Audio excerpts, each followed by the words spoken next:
Hello viewers, are you experiencing with the problem iPhone video not playing, showing this error unable to load video? In this tutorial, I will show you how to fix it. So let's see the step. For solving this problem, first of all go to settings. Now scroll down and go to apps. From here, find Photos application and click on it. From here select download and keep originals. Now scroll down and turn off autoplay option.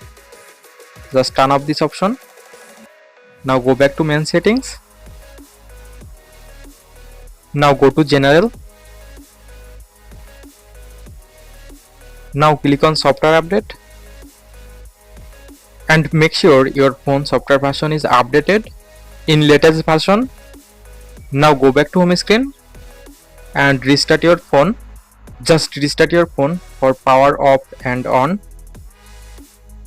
After this process, I hope your problem solved successfully. If still problem not resolved, then edit the video that not playing by 1 second or 2 seconds and save it.